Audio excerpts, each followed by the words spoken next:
A single heartbeat can shatter the boundaries between the wild and human worlds.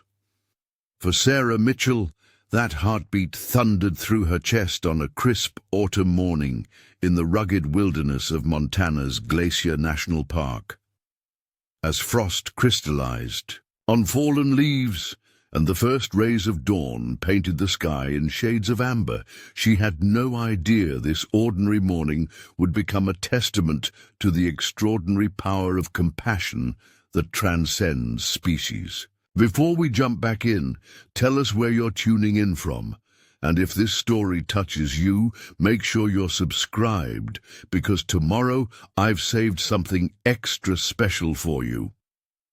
Sarah wasn't just another wildlife researcher studying the behavior of North American bears. With her doctorate in animal behavior and 20 years of field experience, she had earned a reputation as one of the most dedicated scientists in her field. Her groundbreaking research on ursine intelligence and social bonds had challenged long-held beliefs about these magnificent creatures. But nothing in her decades of research could have prepared her for the moment that would redefine everything. She thought she knew about the connection between humans and wild animals. At 48, Sarah had chosen solitude over the bustling academic life at prestigious universities. Her small cabin, nestled in the shadow of towering peaks, stood as a testament to her dedication. The nearest town, Whispering Pines, was an hour's drive away, but Sarah found more comfort in the company of wilderness than in human conversation. Her cabin's walls were adorned not with academic accolades, but with photographs capturing intimate moments of bear behavior. Mothers teaching, cubs to fish, adolescent bears playing in meadows, and the subtle expressions that most researchers missed. The morning air bit at her cheeks as she stepped onto her wooden porch, her breath creating delicate clouds in the autumn chill. Her equipment pack was lighter than usual, just the essentials for checking her research stations scattered throughout. The park, 20 years of studying bears, had taught her to move quietly, to become part of the landscape rather than an intruder in it. Her worn hiking boots knew every trail, every rocky outcrop, and every hidden valley in this part of the park. Sarah's research focused on understanding the emotional intelligence of grizzly bears, a topic that had earned her both praise and skepticism from the scientific community. Her colleagues often dismissed her theories about bear consciousness and emotional capacity as too anthropomorphic, too willing to attribute human-like qualities to wild animals. But Sarah knew from countless hours of observation that there were depths to these creatures that science had barely begun to understand. The rising sun cast long shadows through the towering pines as she made her way along the familiar trail. Her research stations, carefully hidden cameras and sensors that documented bear behavior without human interference, had provided groundbreaking data about nocturnal bear activities. This morning, she needed to check the equipment at her most remote station, tucked away in a secluded valley locals called Thunder Basin. Her mind wandered to her latest research paper as she walked. She was challenging the conventional wisdom about bear aggression, arguing that what humans interpreted as unprovoked attacks were often the result of misunderstood communication signals. Her theories were controversial, but she had data to support them. Thousands of hours of footage showing complex social interactions between bears that suggested a level of emotional sophistication few had imagined possible. The trail narrowed as it wound deeper into the wilderness. Old-growth forest surrounded her, trees that had stood witness to centuries of seasons. Sarah paused to document signs of bear activity. Scratch marks on trees, overturned rocks, and partially eaten berries. Each detail added to her understanding of these magnificent creatures. Her notebook filled with observations as she moved through the landscape, her trained eye catching subtle signs that others might miss. The morning light strengthened, filtering through the canopy in ethereal beams that illuminated patches of forest floor. Sarah had learned to read these woods like a book. Every bent twig, every disturbed patch of earth told a story. Her research had shown that bears used these forests not just as feeding grounds, but as social spaces with complex territories and meeting places that remained consistent over generations. As she approached Thunder Basin, the terrain became more challenging. Recent autumn rains had made the ground treacherous, creating deep pockets of mud hidden beneath innocent-looking surfaces. Sarah moved carefully, her years of experience guiding each step. The basin was named for the way sound echoed off its steep walls, amplifying even the softest noises into rolling rumbles. Her research station was hidden in a natural blind, overlooking a popular bear feeding ground. The cameras had captured remarkable footage over the past months. Bears teaching their cubs to dig for roots, adolescent bears engaging in play behavior that showed surprising similarities to human social learning, and even evidence of bears using tools to obtain food. Each discovery added weight to her argument that these animals possessed far greater cognitive abilities than previously believed. The air grew cooler as she descended into the basin, trapped between steep rock walls that blocked the morning sun. Sarah's boots left clear impressions in the damp earth as she made her way toward her research station. The silence was profound, broken only by the occasional call of a bird and the whisper of wind through pine needles. It was the kind of silence that spoke of wilderness untamed, of places where nature still held sway over human influence. Little did Sarah know that in the next few moments her life's work would move from theoretical research to visceral reality. The limits of her understanding about bear behavior, intelligence, and the capacity for cross-species connection were about to be tested in ways she had never imagined. As she adjusted her pack and checked her bear spray, a precaution she never neglected despite her confidence in bear behavior, the morning's peace was about to shatter, launching her into an encounter that would challenge everything she thought she knew about the boundaries between human and wild. The research station came into view, its camouflaged exterior blending seamlessly with the surrounding vegetation. Sarah reached for her equipment checklist, her mind already planning the day's tasks. But fate had other plans for this autumn morning. Plans that would transform a routine equipment check into a moment of truth that would echo through the scientific community and change our understanding of wildlife forever. Sarah's reputation in the scientific community had been built on decades of groundbreaking research into bear behavior and cognition.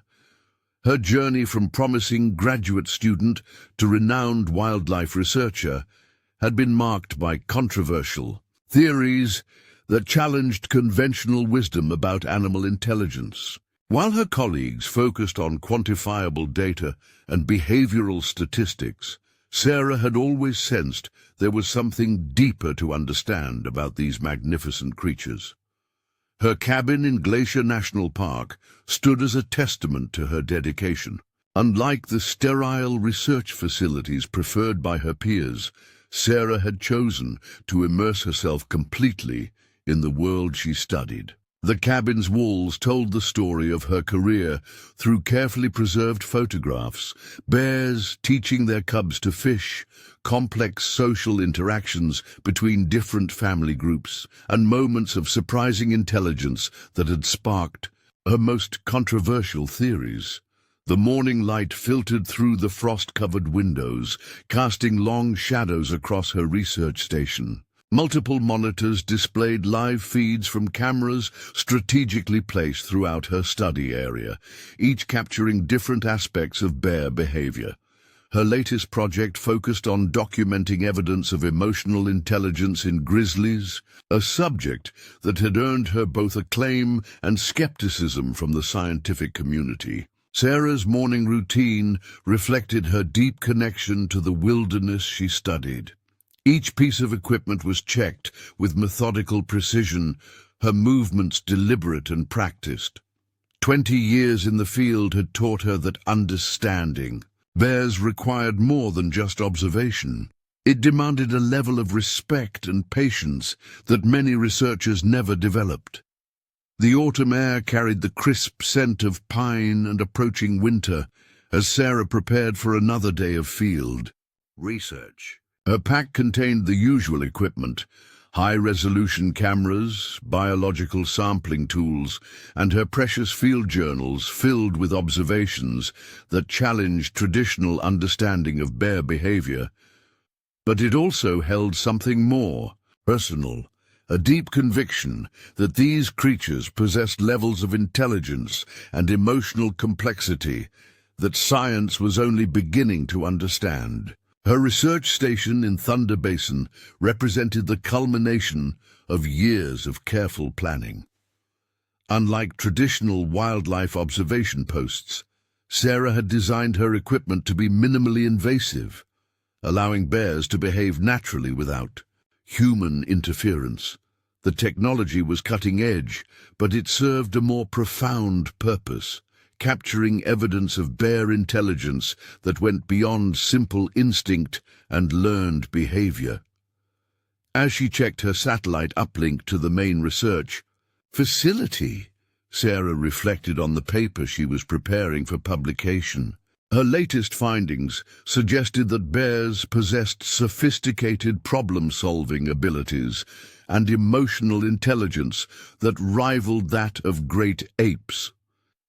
The academic community would be skeptical, as they always were, of her more revolutionary theories. But Sarah's conviction was built on years of careful observation and documented evidence. The morning sun had barely cleared the mountain peaks when Sarah noticed something unusual on one of her monitors.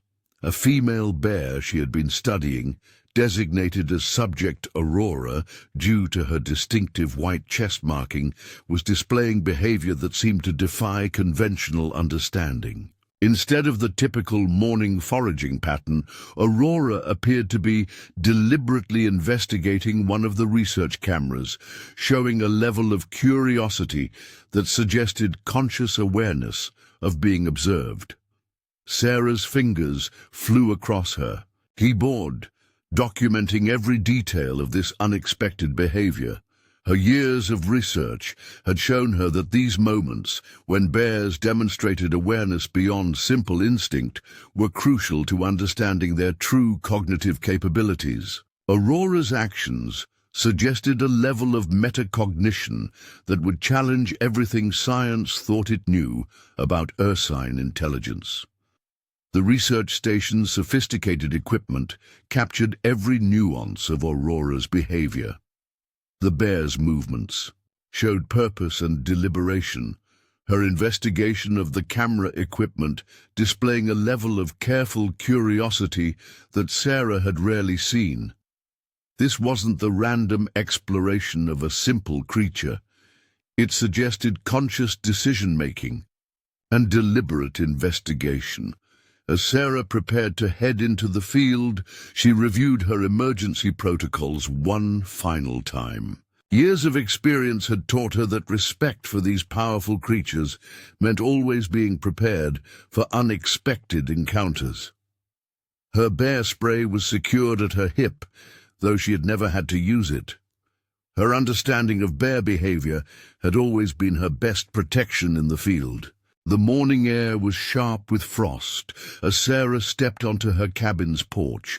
The surrounding wilderness stretched out before her, a living laboratory where every day brought new insights into the complexity of wildlife intelligence. Her boots crunched on frozen grass as she began her daily trek to her primary observation point, her mind already processing the implications of Aurora's unusual behavior. Thunder Basin earned its name as distant rumbles echoed through the valley. Storm clouds gathered on the horizon, promising weather that would challenge both researcher and wildlife alike. Sarah's weather station had predicted significant precipitation, but something about this approaching storm felt different.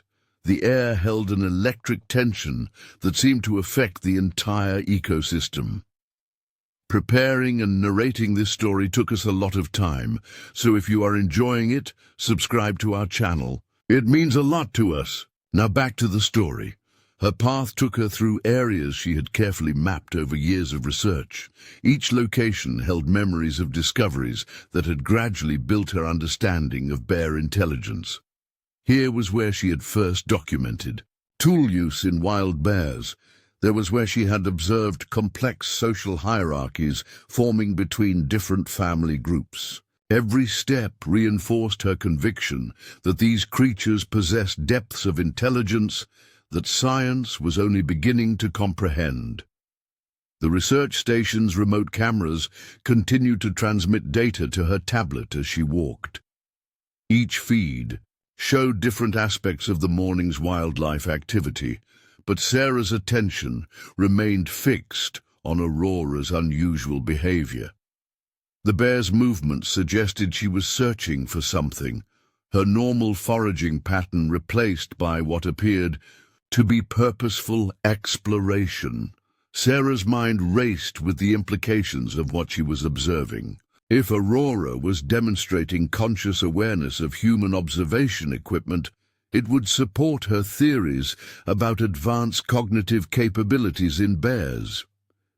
But something about the bear's behavior suggested there was more to this morning's activities than simple curiosity. The storm clouds continued to gather as Sarah reached her primary observation point. The location had been carefully chosen for its commanding view of the valley while remaining hidden from wildlife below.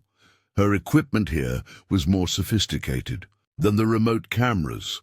High-resolution video capture, infrared sensors, and acoustic monitoring systems that could detect bear vocalizations beyond human hearing range. As she settled into her observation post, Sarah's training and experience told her this morning would be different from any other in her 20 years of research. The atmosphere held a tension she had learned to recognize, a sign that the natural world was about to reveal something extraordinary. Her hands moved automatically through the equipment setup routine, but her mind remained focused on Aurora's unusual behavior and what it might signify. The storm's approach cast dramatic shadows across the valley, creating an almost theatrical setting for whatever was about to unfold. Sarah's research had always suggested that bears possessed intelligence far beyond what science acknowledged. But something told her that today's observations would challenge even her expansive theories about ursine cognitive capabilities. Little did she know that within hours, her understanding of wildlife intelligence would be transformed by an encounter that would challenge every conventional notion about the boundaries between human and animal consciousness. The storm approaching. Thunder Basin would bring more than just rain. It would usher in a discovery that would reshape our understanding of wildlife intelligence forever. The tranquility of Thunder Basin enveloped Sarah as she approached her research station, the morning mist creating ethereal patterns among the ancient pines. The earthy scent of decaying leaves mingled with the crisp mountain air, a symphony of autumn that spoke of nature's constant cycle of change. Her boots crunched softly on frost-covered ground, each step measured and deliberate in this sacred space she had come to know intimately over the years. The research station, a marvel of camouflage technology, stood as a testament to human ingenuity working in harmony with nature. Sarah had designed it herself, incorporating natural materials and traditional ecological knowledge from local indigenous peoples who had lived alongside these bears for generations. The structure seemed to grow from the earth itself, covered in native moss and lichen, with carefully positioned cameras that captured bear behavior without disturbing their natural patterns. As she checked the first set of equipment, Sarah reflected on her latest breakthrough. Her cameras had captured remarkable footage of bears using cognitive mapping, remembering and revisiting specific locations across seasons, showing a level of spatial intelligence that challenged current understanding. The scientific community had been skeptical, but the evidence was compelling. Bears weren't just surviving in these mountains, they were creating complex social networks and maintaining sophisticated mental maps of their territory. The morning light strengthened, casting long shadows through the trees and illuminating the valley below. From her elevated position, Sarah could see the entire basin spread out before her, a natural amphitheater carved by ancient glaciers. Patches of late-season berries dotted the landscape, their deep purple fruits drawing wildlife from miles around. The local bears had established a complex hierarchy around these feeding grounds, a social structure Sarah had documented meticulously over the years. Her thoughts turned to Marina, a female grizzly she had studied for the past 5 years. Marina's remarkable parenting skills had provided invaluable data about bear intelligence and emotional capacity. Sarah had documented how the bear taught her cubs not just survival skills, but social behaviors, how to interact with other bears, when to stand their ground, and when to retreat. It was evidence of cultural transmission, a concept once thought unique to humans and a few other species. The research station's solar panels gleamed in the strengthening sunlight as Sarah began her systematic equipment check. Each camera needed to be cleaned, memory cards replaced, and batteries checked. The work was methodical, requiring focus and precision.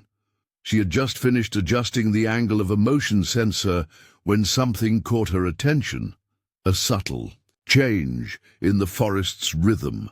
Years of fieldwork had attuned her senses to the wilderness's language, the sudden silence of songbirds, the stillness of the morning air. Nature was sending signals. Sarah's hand instinctively moved to her bear spray, not out of fear but respect for the wild's unpredictability.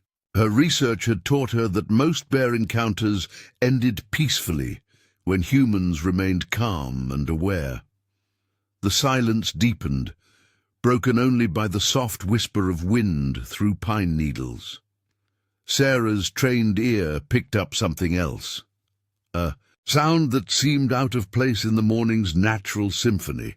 It was faint at first, almost imperceptible, but it grew clearer with each passing moment.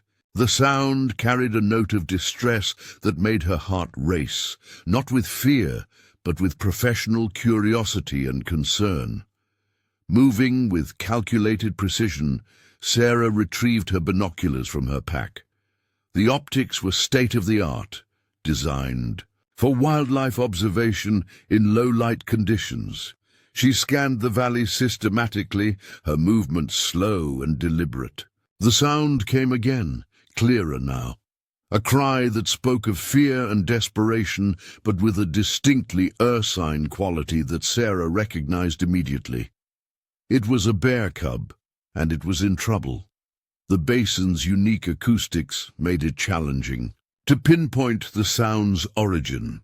Sarah consulted her mental map of the area, considering the terrain and known bear movement patterns. The cry seemed to be coming from the direction of the old glacial moraine, a treacherous area she usually avoided due to its unstable ground and hidden crevices. Her research had documented how bear cubs, in their playful exploration, sometimes ventured into dangerous areas despite their mother's vigilance. The thought of a cub in distress triggered both her scientific mind and her deep empathy for these creatures. 20 years of research had taught her that bears were capable of complex emotions, and the distress in this cry was unmistakable. Sarah began documenting everything in her field journal as she moved, her pencil flying across the page.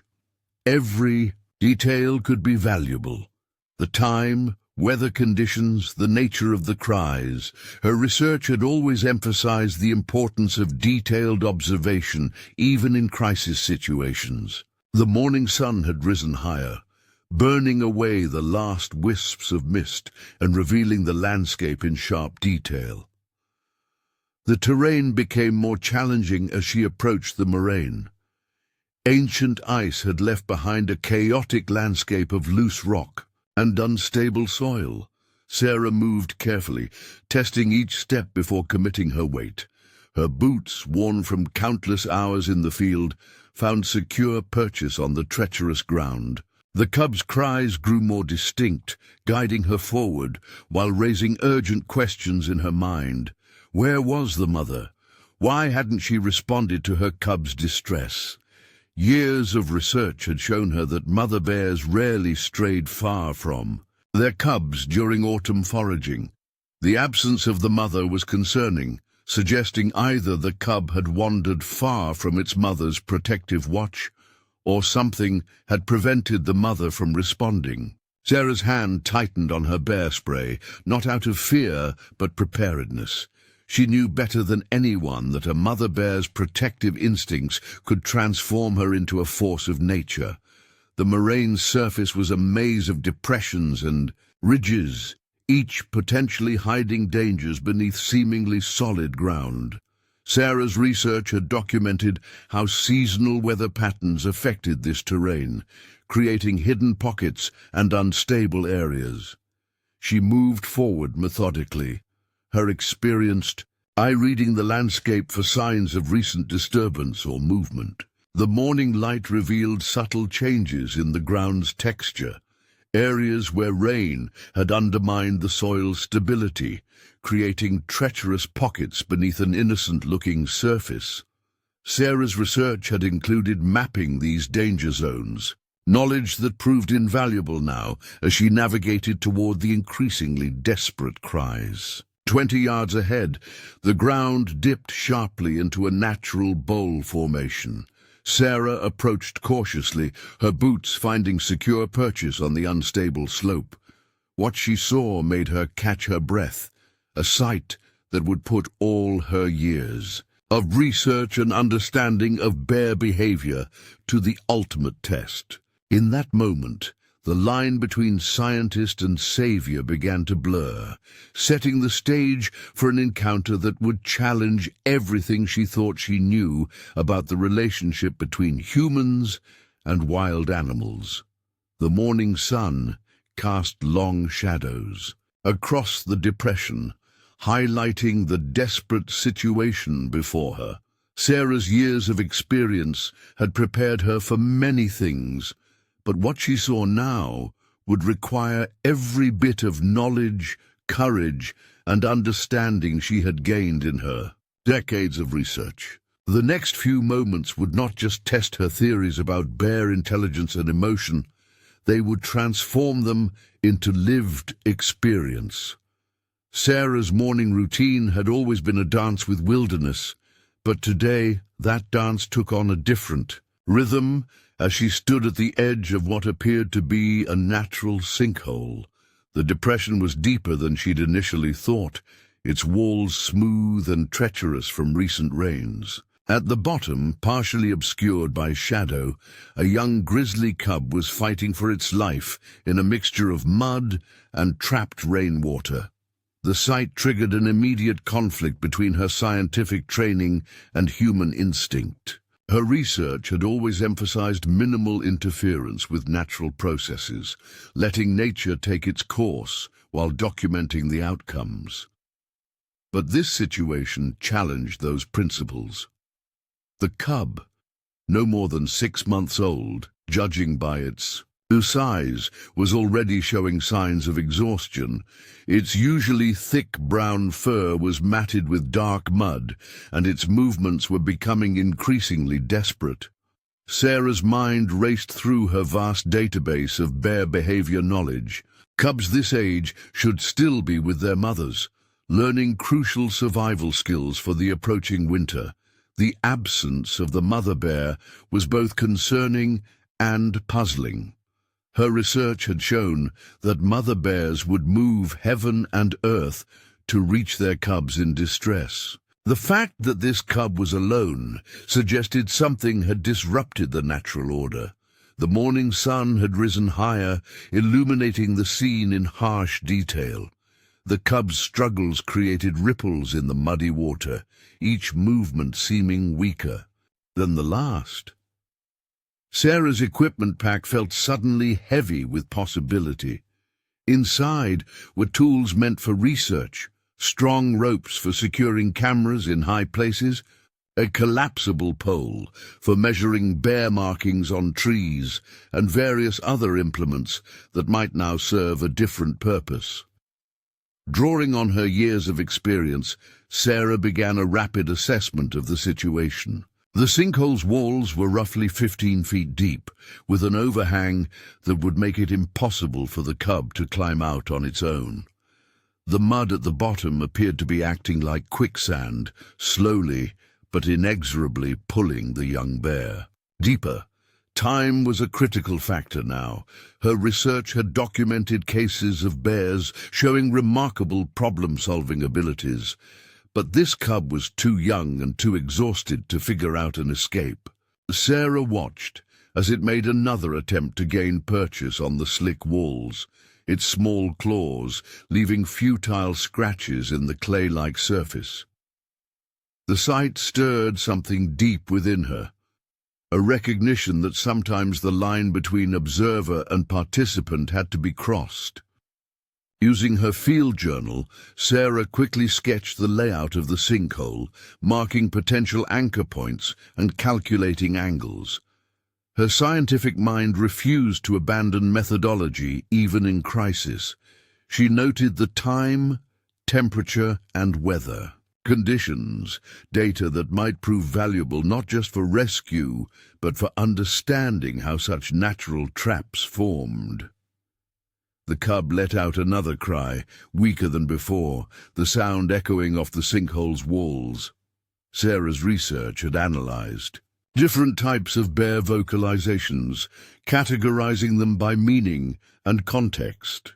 This cry contained frequencies associated with extreme distress, the kind that usually brought mothers running from miles away. The continued absence of the mother bear suggested a darker possibility.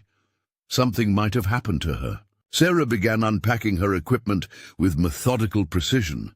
The ropes she used for scaling trees to place cameras were rated for far more weight than a small bear cub. She tested the strength of several small trees near the sinkhole's edge, her mind calculating load-bearing capacities and angles of force. Each piece of equipment was repurposed with careful consideration. What had been meant for research would now serve rescue. The morning wind carried the scent of approaching rain, another factor that added urgency to the situation. More water would only make the mud more treacherous. Sarah's knowledge of local weather patterns, gained through years of field research, told her they had perhaps an hour before the weather turned. The cub's chances would diminish significantly in rain. As she worked, Sarah maintained a running dialogue with the cub, speaking in low, soothing tones. Her research had shown that bears were highly responsive to human vocal patterns, capable of distinguishing between threatening and non-threatening speech. The cub's eyes followed her movements, showing a spark of intelligence that reinforced everything she had written about ursine cognitive capacity. The rescue plan took shape with scientific precision. Sarah created a makeshift pulley system using her climbing rope and the collapsible pole, anchoring it to the sturdiest nearby tree. Each knot was tied with the same care she used when setting up research equipment, her fingers moving with practiced efficiency. The challenge would be getting the rope around the cub without causing it additional distress. Years of observing bear behavior had taught Sarah to read subtle signs of stress and fear in these animals. The cub's body language showed exhaustion, but also a remarkable lack of aggression toward her presence. This unusual behavior added another data point to her research on bear-human interactions under extreme circumstances. Using her field glasses, Sarah studied the cub's position more carefully. The mud had now reached its chest, and its movements were becoming increasingly lethargic. The young bear's eyes held a look she had seen before in her research, a combination of intelligence and desperation that spoke to the sophisticated emotional capacity of these creatures. The rescue attempt would have to be perfectly timed. Sarah knew from her studies that even young bears possessed remarkable strength when frightened. The cub's panic could easily turn a rescue attempt into a dangerous situation for both of them. She laid out her equipment methodically: first aid kit, emergency blanket, water bottles, preparing for various scenarios her experience told her might unfold. The wind picked up slightly, carrying with it the distant sound of thunder. Sarah's weather-trained ears told her the storm was still miles away, but approaching. She took a deep breath, centering herself in the moment. Her research had always emphasized the importance of calm, deliberate movement around bears. Now that principle would be put to its ultimate test. Sarah began lowering the rope with its improvised loop, her movements slow and precise. The cub watched with what seemed like understanding, its struggles momentarily ceasing. This behavior aligned with her research on bear intelligence. They were capable of recognizing human attempts to help, showing a level of cognitive sophistication that many in the scientific community still doubted. The morning light caught the water droplets, flying from the cub's fur as it made another desperate attempt to climb the slick walls. Each movement now seemed to cost the young bear tremendous effort. Sarah's trained eye noticed signs of hypothermia setting in, irregular movements, occasional shivering. The situation was becoming critical. Time seemed to slow as Sarah worked, her focus narrowing to the task at hand. Each adjustment of the rope, each careful movement, was measured against her years of experience and knowledge. The wind carried the scent of wet earth and approaching rain, adding urgency to her efforts. The cub's eyes never left her, showing a trust that both validated and challenged her research on bear-human interactions. Her heart pounded with the effort and tension, but her hands remained steady. Sarah's mind catalogued every detail of the unfolding scene. The cub's behavior, its responses to her presence, the way it seemed to understand her intentions. Even in this crisis, the researcher in her couldn't help but observe and analyze, knowing that this experience, however it ended, would add valuable data to our understanding of bear behavior. The morning had started as any other, but now stood poised to become a moment that would challenge everything Sarah thought she knew about the boundaries between human and wild. As she prepared for the critical phase of the rescue, the air grew, heavy with the weight of approaching rain and the magnitude of what she was attempting. The next few moments would either validate or revolutionize her theories about bear intelligence and the potential for human-wildlife cooperation. The distant rumble of thunder added urgency to Sarah's rescue attempt as she positioned herself carefully at the sinkhole's edge. Her makeshift pulley system, a testament to human ingenuity born of necessity, swayed gently in the strengthening wind. The cub's cries had grown weaker, each sound tugging at both her scientific mind and her heart. This was the moment where 20 years of research would either prove invaluable or insufficient. Thunder echoed across Thunder Basin again, closer now. Sarah's trained ears picked up the change in resonance. The storm was moving faster than expected.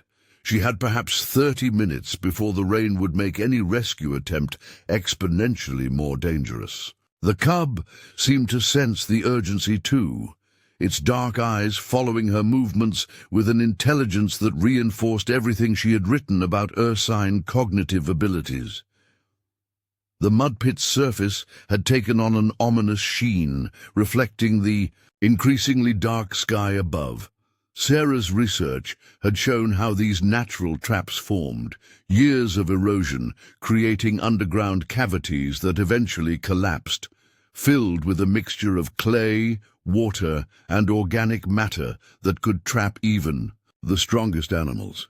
The cub's struggles had only made its situation worse, the thick mud now reaching dangerously high on its small body. Drawing on her extensive field experience, Sarah began narrating her actions in a calm, steady voice.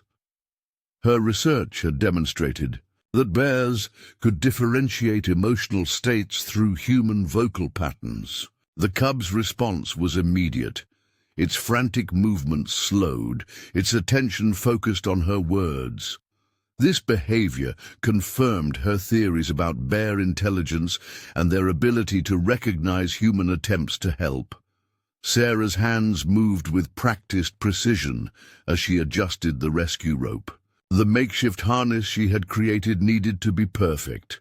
Too loose, and it would fail; too tight, and it might cause panic. Years of setting up research equipment in precarious positions had given her a deep understanding of knots and tension, knowledge that now served a very different purpose. The wind carried the sharp scent of ozone, a clear warning of the approaching storm. Sarah's mind raced through calculations, the angle of the rope, the strength needed to pull the cub free, the likelihood of the ground holding under such stress. Each factor had to be considered, each risk weighed against the rapidly diminishing window of opportunity. A sudden movement caught her attention. The cub had attempted another escape, its effort notably weaker than before. The mud's grip was relentless, each struggle seeming to pull the young bear deeper.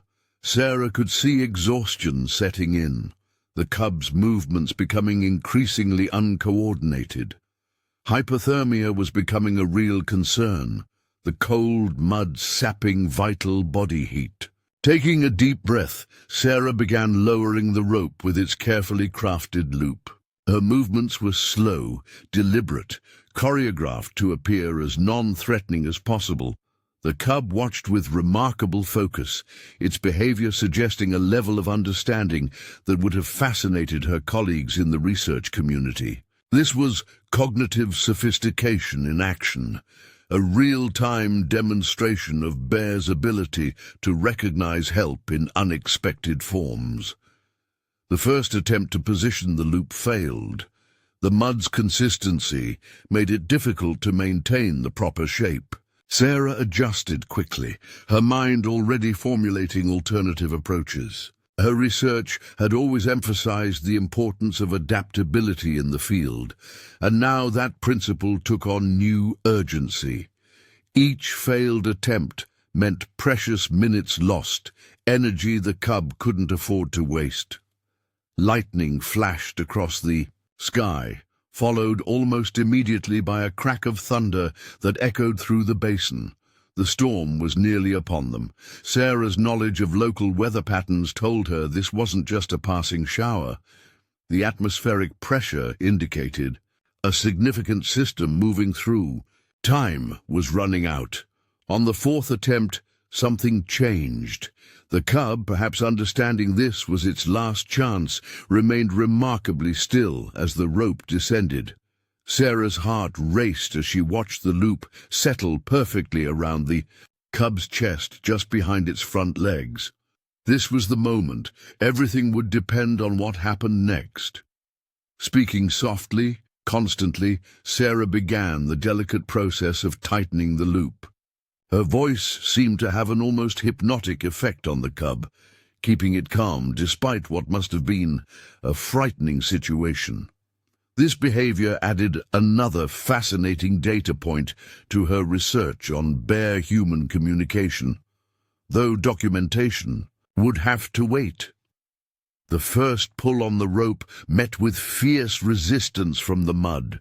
Sarah's muscles strained against the suction, her boots seeking purchase on the increasingly slick ground. The cub remained surprisingly cooperative, as if understanding that struggle would only make things worse.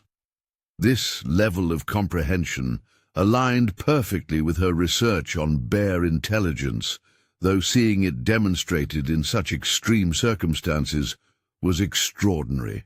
Rain began to fall, light at first but quickly intensifying. Sarah knew the weather would soon make the ground treacherous, compromising both her position and the rescue attempt. She redoubled her efforts, calling upon strength she didn't know she possessed. The rope creaked under the strain, but her knots held firm. Suddenly, the resistance changed. There was a sound like a cork being pulled from a bottle, and the cub rose slightly in the mud. Sarah's heart leaped. This was progress, but also the most dangerous moment. If the cub panicked now, all could be lost. But the young bear remained remarkably calm, its eyes fixed on her with what seemed like trust. The rain was falling steadily now, making the rope slippery in Sarah's hands. She wrapped it around her waist for better leverage. Her feet braced against a sturdy root she had exposed earlier. Years of field research had taught her to always have multiple anchor points, a principle that now proved invaluable. With a surge of effort that sent pain shooting through her shoulders, Sarah pulled again. The cub rose further, mud cascading off its small body in thick streams. The sight gave her renewed energy. They were close, so close to success. Lightning flashed again, illuminating the scene in stark detail. A human and a wild creature, connected by a rope and a desperate situation, working together against the elements. The final pull happened almost unexpectedly. One moment the cub was still partially trapped, the next it was sliding up the sinkhole's wall, carried by momentum and Sarah's desperate strength. She scrambled backward, pulling the rope with her, helping the cub clear the treacherous edge. As the young bear found solid ground, Sarah's scientific mind kicked into high gear, noting its condition, behavior, and movements. Despite the ordeal, it appeared relatively unharmed, though thoroughly coated in mud. The cub's reaction to its rescue was fascinating. Rather than fleeing immediately, it stood shakily, watching her with what seemed like confusion and curiosity. The rain was falling in earnest now, washing away some of the mud from the cub's fur. Sarah maintained her distance, giving the young bear space to orient itself. Her research had shown that these first moments after a crisis were crucial. Animals needed time to process and adjust before their natural instincts fully returned. Lightning split the sky again, and with it came a sound that made Sarah's blood freeze. From somewhere in the forest beyond the sinkhole came a deep, resonant growl. a sound she had heard many times in her research, but never in quite these circumstances. The mother bear had returned, and Sarah's position between her and her cub suddenly became the most dangerous place in the wilderness. The sound of the mother bear's approach reverberated through Sarah's bones as she maintained her position near the rescued cub. Her decades of research had prepared her for this moment, yet the reality of being caught between a mother bear and her offspring sent adrenaline coursing through her system. The rain continued to fall steadily, creating a curtain of water that somehow made the approaching bear's footsteps seem even more ominous. Thunder Basin lived up to its name as another crack of lightning illuminated the scene, casting dramatic shadows through the rain. Sarah's mind raced through her years of research findings. Every instinct screamed at her to run, but her scientific knowledge told her that would be the worst possible response. Movement caught her eye as the mother bear emerged from the tree line, her massive form a dark silhouette against the storm-darkened sky. The mother bear's presence commanded the entire clearing. She stood nearly 7 feet tall at the shoulder, her wet fur glistening in the occasional flashes of lightning. Sarah recognized her immediately. This was Aurora, one of the oldest and most experienced mother bears in her study area. The distinctive white patch on her chest was unmistakable, even through the rain and growing darkness. Aurora's appearance added another layer of complexity to the situation. Sarah's research had documented this bear's exceptional intelligence and unusual tolerance for human presence. Over the years, Aurora had demonstrated problem-solving abilities that had challenged conventional understanding of bear cognition. But now, with her cub involved, all previous observations might mean nothing. The mud-covered cub remained surprisingly close to Sarah, perhaps still too exhausted from its ordeal to move. This proximity created an unprecedented situation, one that would either validate years of research on bear intelligence and emotional capacity, or end in disaster. Sarah's hand remained steady, despite the gravity of the moment. Her bear spray stayed holstered. Using it in this situation would only escalate tensions. Aurora moved forward with deliberate steps, her powerful muscles rippling beneath her wet fur. Each movement was measured, controlled, not the blind charge that many would expect from a mother bear approaching her cub. Sarah recognized this behavior from her studies. It was assessment rather than immediate aggression. The great bear was reading the situation, demonstrating the sophisticated decision-making abilities that had made her such a fascinating research subject. The rain intensified, drumming against the ground and creating small rivulets that carried mud from the rescued cub's fur. Sarah maintained her calm breathing, knowing that bears could sense fear and tension. Her voice, when she spoke, was steady and low, the same tone she had used countless times during her field observations. "Easy, Aurora. Easy, old friend. Your little one is safe now." The use of vocal communication in this situation wasn't just instinct. Sarah's research had shown that bears could distinguish emotional states through human voice patterns. Aurora's ears twitched at the sound, her head tilting slightly in a gesture Sarah had documented dozens of times in her field notes. It was a sign of active listening, of processing information. Lightning flashed again, closer this time, the thunder almost instantaneous. The cub startled at the sound, stumbling slightly on its exhausted legs. Without thinking, Sarah reached out to steady it, a move that could have been fatal with any other bear. But Aurora's reaction defied conventional wisdom about mother bear behavior. Instead of charging, she watched, her dark eyes showing an intelligence that Sarah had long argued existed in these magnificent creatures. The moment stretched out, measured in heartbeats and raindrops. Sarah's hand rested gently on the cub's mud-caked fur, feeling its rapid breathing begin to slow. Aurora took another step forward, now close enough that Sarah could see the individual. Raindrops falling from her nose. The bear's presence was overwhelming, a force of nature condensed into living form. Years of research observations flashed through Sarah's mind. She had documented Aurora's behaviors, her interactions with other bears, her problem-solving abilities, but nothing had prepared her for this moment of direct connection. The mother bear's eyes held a depth of awareness that challenged every conventional notion about wildlife intelligence. Aurora's next move astounded even Sarah's experienced assessment. The great bear lowered her head, not in aggression, but in a gesture that seemed almost like acknowledgement. It was behavior Sarah had seen before between bears, a sign of non-aggression and acceptance.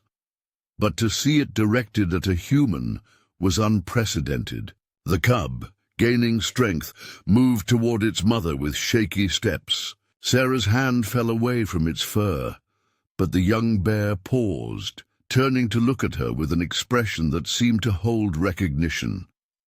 This interaction was rewriting everything Sarah thought she knew about bear behavior and cognitive capabilities. The moment transcended simple survival instincts. It spoke to something deeper, more complex in bear psychology. Aurora's rumbling vocalizations changed tone, becoming softer, almost conversational. Sarah recognized these sounds from her research. They were typically used for reassurance between bears, particularly mothers and cubs. But there was something different in Aurora's communications now, something that seemed directed at both her cub and the human who had saved it. The rain began to ease. Though thunder still rolled through the basin, Sarah remained motionless as the cub finally reached its mother, watching their reunion with both professional interest and emotional investment. Aurora's gentle inspection of her cub was thorough, her massive head moving carefully over the little one's mud-covered body. Her behavior showed clear signs of the advanced maternal care Sarah had documented in her research. What happened next would become the cornerstone of Sarah's future research papers and challenge the scientific community's understanding of bear cognition. Aurora, after ensuring her cub was unharmed, took a deliberate step toward Sarah. The movement was slow, controlled, completely unlike the defensive behavior one would expect. Sarah's heart raced, but her scientific mind remained sharp, recording every detail of this extraordinary encounter. The great bear stopped just a few feet from Sarah, close enough that she could feel the warmth radiating from Aurora's massive body. The bear's eyes, intelligent and aware, met Sarah's directly. In all her years of research, Sarah had never experienced such direct, intentional contact. This wasn't just an animal operating on instinct. This was communication. Aurora lowered her head again, this time bringing it almost level with Sarah's. The gesture was both stunning and terrifying in its intimacy. Every biological instinct told Sarah to back away, but her research experience told her to remain still, to trust in the intelligence she had spent years documenting. The bear's breath was warm against her face, carrying the wild scent of berries and mountain air. The moment of connection lasted several heartbeats.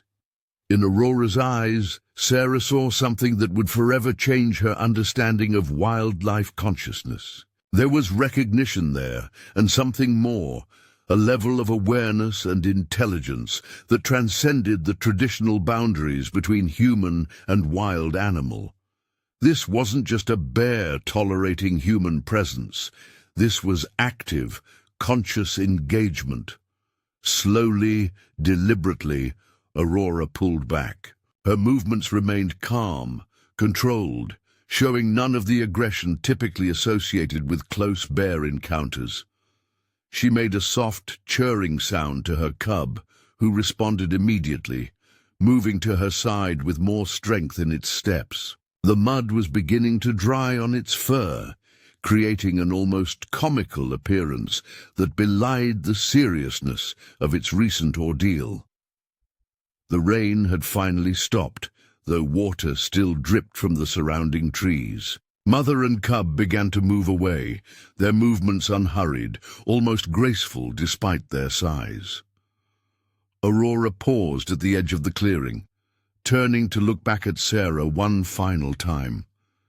In that moment, Sarah understood that she had been part of something extraordinary, an encounter that would challenge conventional wisdom about wildlife intelligence and cross-species understanding. As she watched them disappear into the forest, Sarah's scientific mind was already processing the implications of what had just occurred.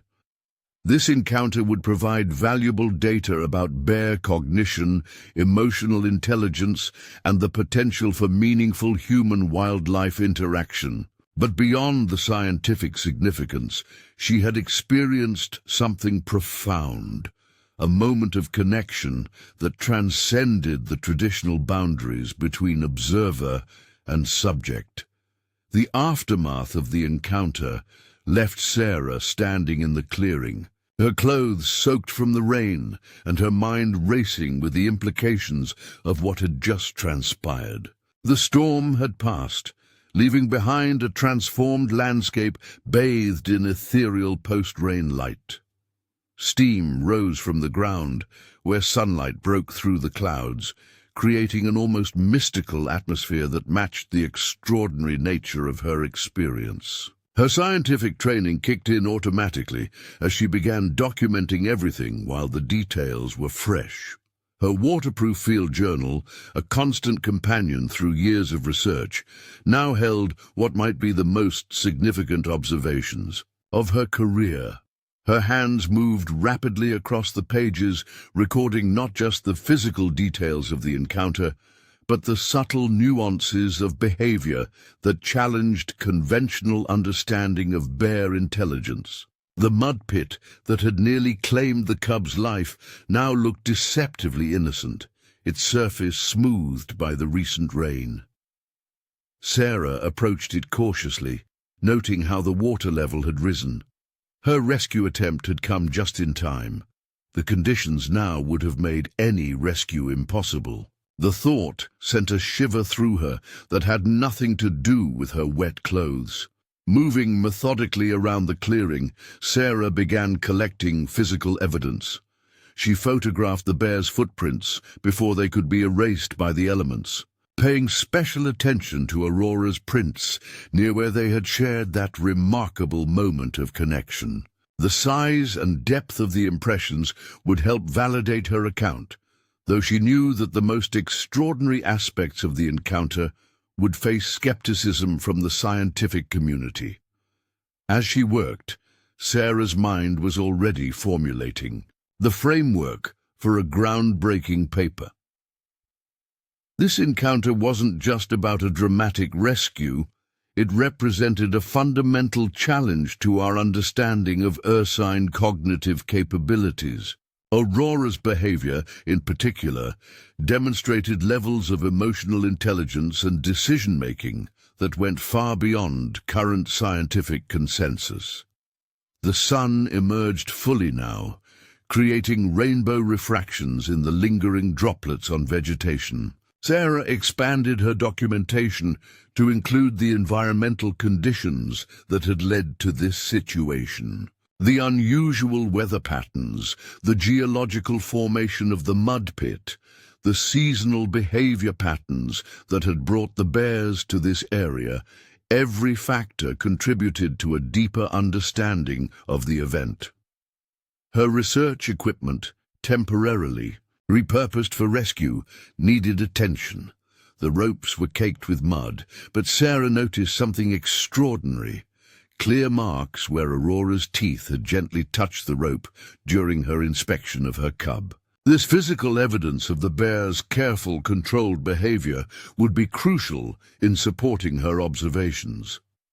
Walking back to her research station, Sarah began to process the broader implications of the morning's events. Her cameras, still faithfully recording, had captured parts of the encounter from various angles. This technological documentation would provide valuable support for her observations, though she knew the most profound aspects of the experience couldn't be captured by any camera. The scientific community had often criticized her theories about bear intelligence as being too anthropomorphic, too willing to attribute human-like qualities to wild animals. But today's experience transcended simple attribution. It demonstrated complex decision-making and emotional intelligence that demanded a fundamental re-evaluation of how we view wildlife consciousness. Sarah's satellite phone, secured in her emergency kit, provided connection to the outside world. Her fingers hovered over the keypad as she considered who to contact first. This discovery deserved immediate attention from the scientific community, but she was also protective of Aurora and her cub. The wrong kind of attention could disrupt their natural patterns and potentially put them at risk. As she documented the last of her observations, a sound caught her attention. In the distance, she could hear Aurora's distinctive vocalizations. Not distress calls, but the gentle musical sounds she used to communicate with her cub. The bears were still nearby, going about their natural behaviors, as if the extraordinary events of the morning were simply part of their normal existence. The research station's solar-powered computers hummed to life as Sarah began transferring her documentation. Her fingers flew across the keyboard, transforming handwritten notes into the beginnings of what would become a revolutionary paper. The working title formed in her mind: Cognitive Sophistication and Emotional Intelligence in Ursus Arctos Horribilis, a case study in cross-species communication. Hours passed as Sarah worked, the sun climbing higher in the sky. Her scientific training demanded thorough documentation, but her mind kept returning to the moment of connection with Aurora. There had been something in the bear's eyes that transcended scientific explanation, a depth of awareness that challenged the fundamental ways humans thought about wildlife consciousness. The afternoon light brought new visitors to the research station. Birds returned in force, their songs creating a cheerful counterpoint to the morning's drama. A young deer ventured into the clearing, pausing to drink from a rain puddle. Life in the wilderness continued its eternal cycle, unchanged by the extraordinary events that had just occurred. Sarah's attention was drawn to movement on one of her monitoring screens. Aurora and her cub had appeared on a camera near their usual feeding grounds, about a mile from the rescue site. The footage showed the cub's mud-caked fur beginning to clean in the afternoon sun, while Aurora maintained her characteristic vigilance. Their behavior seemed normal, but Sarah noticed subtle changes. The way Aurora oriented herself to scan the area seemed more deliberate, more aware. As she observed them through the camera feed, Sarah reflected on how this encounter would change her approach to research. The traditional model of detached observation suddenly seemed inadequate. Today had shown that true understanding might require something more, a willingness to engage with wildlife on a deeper, more meaningful level while still maintaining scientific rigor. The afternoon wore on as Sarah continued her work, each note and observation adding to a growing body of evidence that would challenge conventional wisdom about wildlife intelligence. Her encounter with Aurora and her cub hadn't just been a dramatic rescue. It was a window into the sophisticated cognitive and emotional capabilities of these remarkable creatures. The sun was beginning to set when Sarah finally looked up from her work. The forest had taken on the golden hues of late afternoon, the lingering raindrops creating prisms of light in the foliage. In the distance, she could still hear the occasional sound of Aurora and her cub moving through their territory, their presence a reminder of the extraordinary events that had transformed this ordinary research day into something profound. This experience would reshape not just Sarah's research, but her fundamental understanding of the relationship between humans and wildlife. In those moments of connection with Aurora, she had glimpsed something remarkable, a bridge between species built on mutual understanding and respect. It was a discovery that would challenge scientific paradigms and open new possibilities for wildlife conservation and cross-species communication. As darkness began to fall over Thunder Basin, Sarah gathered her equipment for the journey back to her cabin. The events of the day had exhausted her physically, but her mind was energized with the possibilities her experience had revealed. She had come to these mountains seeking to understand bear behavior through scientific observation. Instead, she had found something far more profound, evidence that the boundaries between human and wildlife consciousness were far more permeable than anyone had imagined. The journey back to her cabin that evening was unlike any other Sarah had experienced in her 20 years of research. The forest seemed different somehow, as if her encounter with Aurora had altered the very fabric of her perception. The familiar trail took on new meaning, each step resonating with the profound implications of what she had witnessed. As twilight descended over Thunder Basin, the forest came alive with the sounds of nocturnal awakening. Owls began their evening chorus, their calls echoing through the trees. Sarah's trained ear picked up the subtle movements of small mammals emerging from their daytime shelters. But tonight, these familiar sounds carried new significance. Each creature, she realized, might possess depths of intelligence and emotional capacity that humans had barely begun to understand. Her cabin emerged from the growing darkness, its sturdy frame a testament to the intersection of human ingenuity and natural harmony. Solar panels gleamed in the last rays of sunset, powering the sophisticated research equipment inside. But tonight, the technology seemed secondary to the raw, unfiltered experience she had shared with Aurora and her cub. Inside, Sarah immediately began transferring her field notes to her main research database. Her fingers flew across the keyboard as she detailed every aspect of the encounter. The scientific part of her mind insisted on precision, on documenting every observable fact. But how could mere words capture the intelligence she had seen in Aurora's eyes, the deliberate gentleness of that massive creature's movements? The satellite link to her research institute hummed to life as she began uploading the day's data. Her colleagues would soon be analyzing footage from the research station's cameras, but Sarah knew the most significant aspects of the encounter couldn't be captured by technology. The subtle interplay of awareness and understanding between human and bear had transcended mere physical interaction. As she worked, her mind kept returning to Aurora's remarkable behavior. The bear's response had challenged every conventional notion about wildlife interactions. Instead of reacting with instinctive aggression, Aurora had demonstrated sophisticated decision-making abilities, emotional intelligence, and what could only be described as conscious choice in her interactions. Sarah's research screens filled with data weather conditions, behavioral patterns, historical observations of aurora and other bears in the area. But tonight, these clinical measurements seemed inadequate.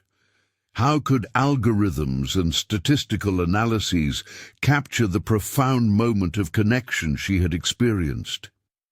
The traditional tools of science suddenly felt limited in the face of such extraordinary consciousness. A noise outside caught her attention, the distinctive sound of a bear moving through the underbrush. Sarah moved to her observation window, using her night vision equipment to scan the darkness. There, at the edge of the clearing, stood Aurora and her cub. The mother bear's presence was deliberate, almost ceremonial. She stood still, watching the cabin with that same intelligent awareness Sarah had witnessed earlier. The cub, now clean of mud, played near its mother's feet, showing no signs of trauma from its near-fatal experience. Its resilience was remarkable, but even more striking was its behavior. The young bear kept glancing toward the cabin, displaying a level of recognition that suggested more than simple animal memory. Sarah documented this unprecedented follow-up visit with meticulous care. Aurora's decision to approach the cabin defied traditional understanding of bear behavior. This wasn't a search for food or simple curiosity. It appeared to be a conscious act of acknowledgement, perhaps even a form of communication. The bears remained at the clearing's edge for several minutes, their presence both powerful and peaceful. Aurora made no aggressive moves, no territorial displays. Instead, she maintained what seemed to be a respectful distance, demonstrating an understanding of boundaries that spoke to sophisticated cognitive processes. As she observed them, Sarah's mind raced with the implications of these behaviors. Her years of research had suggested that bears possessed greater intelligence than commonly believed, but today's events pointed to levels of consciousness that would revolutionize our understanding of wildlife cognition. The cub's playful movements caught the last rays of sunset, its dark fur gleaming with health and vitality. Just hours ago, this same young bear had been fighting for its life in a muddy pit. Now it bounded through the clearing, occasionally glancing at the cabin as if sharing its joy with the human who had helped save it. Aurora's nurturing behavior toward her cub took on new significance in light of the day's events. Sarah observed how the mother bear guided her young one's play away from potentially dangerous areas, using subtle vocalizations and body language to communicate. This wasn't just instinctive behavior. It demonstrated teaching, awareness, and sophisticated social interaction.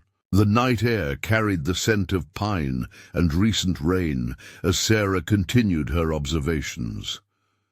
She noticed how Aurora oriented herself, always keeping both her cub and the cabin in her field of vision.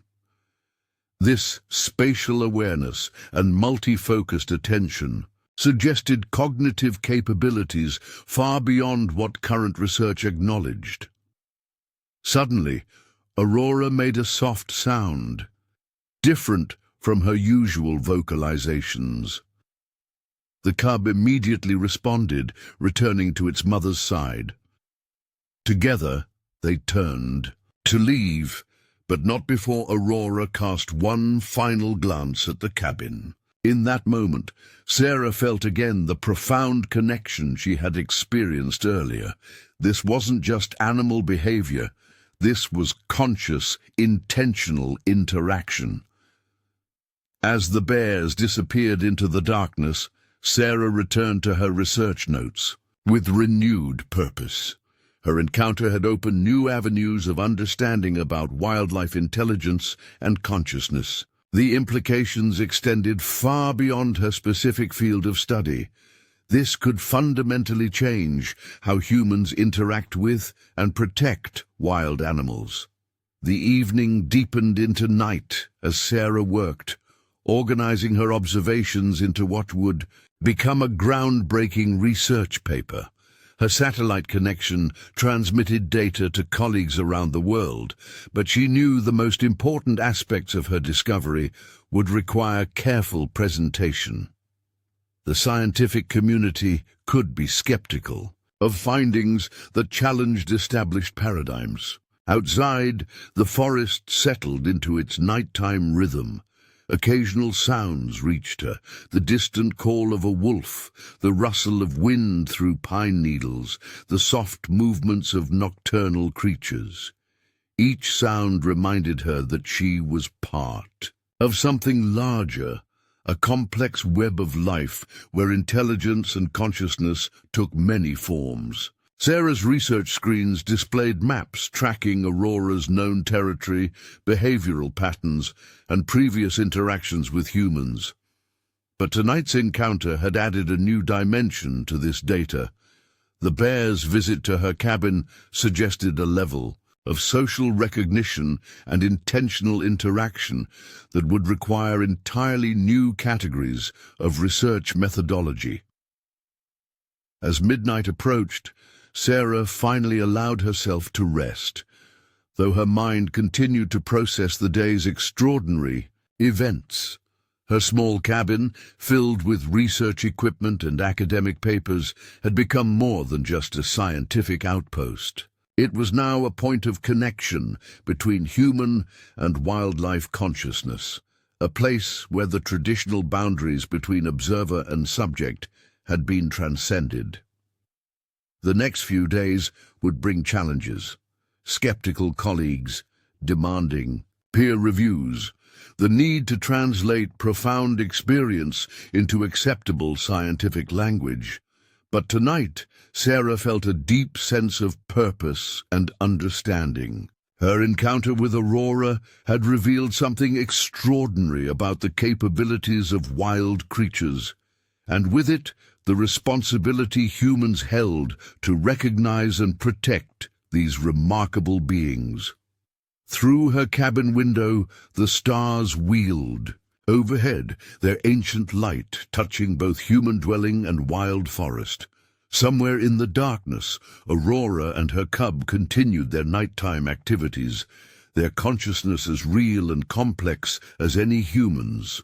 Sarah's discovery had opened a door to understanding that consciousness, bridging the gap between human and wild, in ways that would reshape our relationship with the natural world. The dawn broke over Thunder Basin with extraordinary clarity, the air cleansed by yesterday's storm. Sarah sat at her research station, surrounded by multiple screens displaying data from the previous day's remarkable events. Her satellite connection hummed with incoming messages from colleagues around the world. Word of her encounter with Aurora had begun to spread through the scientific community. The first rays of sunlight filtered through the pine trees, casting long shadows across her cabin's wooden floor. Her initial research notes had evolved into something more comprehensive overnight, a detailed analysis that would challenge fundamental assumptions about wildlife intelligence. The footage from her research cameras had been enhanced and analyzed, revealing subtle details that even she had missed in the heat of the moment. A notification chimed on her main screen. Dr. James Chen, her former doctoral advisor and now the head of wildlife cognitive studies at Stanford, had scheduled an urgent video conference. His message carried both excitement and scientific skepticism. Sarah, your preliminary report is extraordinary. If verified, this could revolutionize our understanding of ursine intelligence.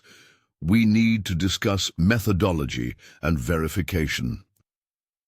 Sarah smiled at his characteristic caution. The academic world she had partially left behind demanded rigorous proof, controlled conditions, repeatable results. But how could you quantify a moment of cross-species understanding? How could you measure the depth of awareness she had seen in Aurora's eyes? Movement on one of her monitoring screens caught her attention. The mother bear and her cub had appeared at one of her most remote camera stations, nearly 5 miles from yesterday's rescue site. The footage showed them engaged in normal foraging behavior, but Sarah noticed subtle differences. Aurora's movement seemed more deliberate, her awareness of the camera's presence more obvious. The cub, fully recovered from its ordeal, displayed an unusual interest in the research equipment, approaching it with what appeared to be curiosity rather than wariness. Sarah's fingers flew across her keyboard, documenting these new behaviors. Her research had always focused on challenging traditional views of wildlife intelligence, but yesterday's events had opened entirely new avenues of investigation. The implications extended far beyond academic interest. This could fundamentally change how humans approach wildlife conservation and interaction. A series of sharp knocks at her cabin door interrupted her work. Through the window, she saw a familiar Forest Service vehicle parked outside. Rangers often consulted her about bear activity in the area, but this visit felt different. Opening the door, she found Ranger Mike Thompson, his expression a mixture of concern and curiosity. "Dr. Mitchell," he began, stepping into the cabin, "we've been getting some unusual reports from other researchers in the area. They're saying their cameras are picking up strange bear behavior. Multiple bears approaching research equipment, displaying what they're calling non-traditional interaction patterns. Would this have anything to do with yesterday's events?" Sarah led him to her research stations, sharing carefully selected footage from the previous day. She watched his expression change from professional interest to amazement as he witnessed Aurora's remarkable behavior. "This isn't just affecting the bears involved in yesterday's incident," she explained. "It seems to be spreading through the local population. The bears are communicating with each other, sharing information about human interactions in ways we never suspected possible." The ranger's response was measured but enthusiastic. "This could change everything about how we manage human-wildlife interactions in the park, but it also raises new concerns. If these bears are as intelligent as your research suggests, we have an even greater responsibility to protect them." As if to emphasize his point, Sarah's monitors showed new activity.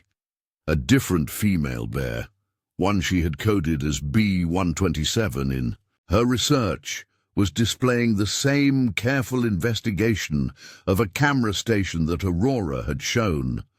The behavior was being mimicked, learned, shared among the population. The morning progressed with a flurry of activity. Sarah's satellite connections streamed constant updates from other research stations throughout the park. Reports were coming in of similar behavioral changes in bear populations miles from her location. The phenomenon was spreading, suggesting levels of social learning and information sharing that defied current scientific understanding. Her phone buzzed with messages from wildlife researchers worldwide. Word of her discovery had spread faster than she'd anticipated, generating both excitement and skepticism in the scientific community. Some dismissed her observations as anthropomorphization, while others recognized the potential paradigm shift they represented. Around midday, another visitor arrived, Dr. Elena Rodriguez, a leading expert in animal consciousness from the University of California. She had flown in specifically to witness what she called potentially the most significant breakthrough in wildlife cognitive studies in decades. Together, they reviewed Sarah's documentation, analyzing every detail of her encounter with Aurora. Dr. Rodriguez's expertise helped identify subtle patterns that even Sarah had missed, micro-expressions in Aurora's behavior that indicated complex emotional processing, decision-making that suggested advanced problem-solving capabilities. What you've documented here, Dr. Rodriguez explained, pointing to a particular sequence of footage, isn't just intelligent behavior, it's evidence of metacognition. These bears are not only thinking, they're thinking about thinking.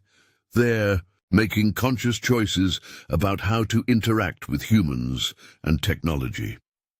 The afternoon brought more revelations. Sarah's remote cameras captured footage of Aurora and her cub encountering other bears in the area. The interactions showed clear evidence of information sharing. Aurora seemed to be demonstrating new behaviors to other bears, teaching them about the research equipment and human presence in ways that suggested sophisticated social learning. Sarah's research paper was evolving rapidly, incorporating new observations and insights. The title had changed to reflect the broader implications of her discovery: revolutionary cognitive capabilities in Ursus arctos horribilis, evidence of advanced social learning and cross-species communication. As evening approached, she received an unexpected call from the National Wildlife Conservation Board. Her discovery had caught their attention, and they were interested in implementing immediate changes to bear management protocols based on her findings. The implications for wildlife protection were enormous. If bears possessed this level of intelligence and emotional sophistication, current conservation practices would need complete revision. The sun was setting when Sarah noticed new activity. On her monitors, Aurora and her cub had returned to the area near her cabin, but this time they weren't alone. 3 other adult bears accompanied them, each displaying the same careful, conscious awareness of the research equipment. It was as if Aurora was conducting her own research study, teaching other bears about this new understanding between species. Sarah watched in amazement as the bears engaged in what could only be described as cooperative behavior, taking turns approaching different camera stations, demonstrating remarkable spatial awareness and social coordination. This wasn't just learned behavior. It was evidence of cultural transmission, something previously thought impossible in bear populations. As darkness fell over Thunder Basin, Sarah's discovery had sparked a revolution in wildlife research. Her encounter with Aurora had opened a door to understanding that couldn't be closed. The implications would ripple through the scientific community, changing not just how we study wildlife, but how we perceive our relationship with the natural world. The stars emerged overhead, their ancient light touching both human structure and wild forest. Somewhere in the darkness, Aurora continued her own mission of discovery, bridging the gap between species in ways that would reshape our understanding of consciousness itself. Sarah's work had revealed something profound, that intelligence and awareness knew no species boundaries, and that the most extraordinary discoveries often came from moments of genuine connection between human and wild. The weeks following Sarah's extraordinary encounter transformed Thunder Basin into an unprecedented hub of wildlife research. Scientists from around the globe gathered at her remote cabin, drawn by reports of remarkable bear behavior that challenged every existing paradigm of wildlife intelligence. The autumn air buzzed with a sense of discovery as researchers set up additional monitoring stations throughout the valley.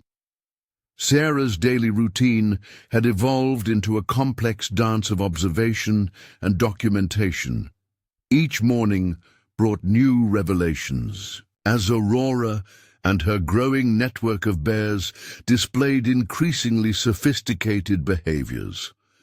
The mother bear had become an unwitting ambassador between species, demonstrating levels of social organization that defied conventional understanding. The research station's monitors tracked an extraordinary phenomenon. Bears from different family groups gathering in patterns never before documented. They weren't just forming temporary associations for feeding or mating, they were engaging in what appeared to be deliberate information exchange. Sarah's cameras captured footage of adult bears demonstrating tool use to younger ones, showing them how to manipulate fallen logs for insect foraging or using rocks to crack open tough nuts. Dr. Rodriguez, who had extended her stay indefinitely, worked alongside Sarah to develop new protocols for documenting these behaviors. "What we're seeing," she explained during one late-night analysis session, "isn't just adaptation. These bears are creating culture. They're passing knowledge not just between generations, but between different family groups. It's revolutionary." The most remarkable developments centered around the bears' interactions with research equipment. Aurora had seemingly taught other bears that the cameras were non-threatening, leading to unprecedented close-range observations. Some bears even appeared to deliberately position themselves for better camera angles, displaying an awareness of human observation that suggested metacognition, the ability to think about thinking. Sarah's original paper had expanded into a comprehensive study that was already being hailed as a landmark in wildlife cognition research. The title evolved to reflect the broader implications. The Aurora Effect, Evidence of Cultural Transmission and Collective Intelligence in Ursus Arctos Horribilis. The paper documented not just the initial rescue and interaction, but the cascading changes in bear social behavior that followed. One morning, as frost painted the landscape in delicate crystals, Sarah witnessed something extraordinary. Aurora and her cub, accompanied by 3 other adult bears, approached a new research station being set up by visiting scientists. Instead of showing typical cautious behavior, the bears worked together to investigate the equipment. They moved with purpose, each taking different positions around the station, displaying a level of coordination that suggested planned cooperation. The scientific community's response to these observations ranged from excitement to skepticism. Some researchers suggested that the bears' behavior was simply an extension of their natural adaptability. But as evidence mounted, even the strongest skeptics had to acknowledge that something unprecedented was occurring in Thunder Basin. The National Park Service, responding to these developments, implemented new guidelines for human-bear interactions based on Sarah's research. Traditional approaches focused on separation and avoidance were being replaced by protocols that recognized and respected ursine intelligence.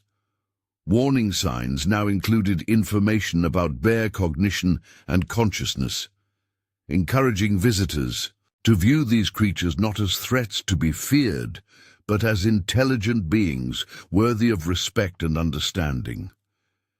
Sarah's satellite feed continuously transmitted data to research centers worldwide. Each day brought new insights into bear social structures and learning capabilities. The bears demonstrated problem-solving abilities that suggested they possessed what psychologists called theory of mind, the ability to understand that others have different thoughts and perspectives from their own. The cub that had started. This chain of discovery was growing stronger, its mud pit ordeal now a distant memory. It had become something of a celebrity in the research community, known for approaching observation stations with unusual confidence and curiosity. Its behavior suggested that the traumatic experience, rather than causing fear of humans, had created a bridge of understanding. One particularly cold morning, Sarah's equipment captured an extraordinary sequence of events. Aurora and several Other bears encountered a young moose that had become entangled in old fencing wire, a remnant of the valley's ranching history. Instead of ignoring the situation or taking advantage of a potential prey animal's vulnerability, the bears worked together to free the moose. Their coordinated efforts and gentle approach demonstrated levels of empathy and cooperation previously undocumented in wild bears. The implications of these discoveries extended far beyond academic interest. Conservation organizations began revising their approaches to wildlife protection, incorporating new understanding of bear intelligence into their strategies. The old model of managing bears as simple, instinct-driven creatures was being replaced by recognition of their sophisticated social and cognitive capabilities. Sarah's cabin, once a solitary research outpost, had become a center for studying the emergence of what some researchers were calling ursine culture. The bears' behavior suggested they were developing new traditions and social practices, passing them between groups in ways that created a distinct cultural identity. As winter approached, bringing the promise of snow to Thunder Basin, the research project entered a new phase. The bears would soon enter hibernation, but their legacy of discovery would continue. Sarah and her colleagues prepared for months of analyzing data, writing papers, and developing new theories about wildlife consciousness. The evening before the first major snowfall, Sarah witnessed a final extraordinary demonstration of bear intelligence. Aurora and her group approached the cabin, each carrying small branches in their mouths.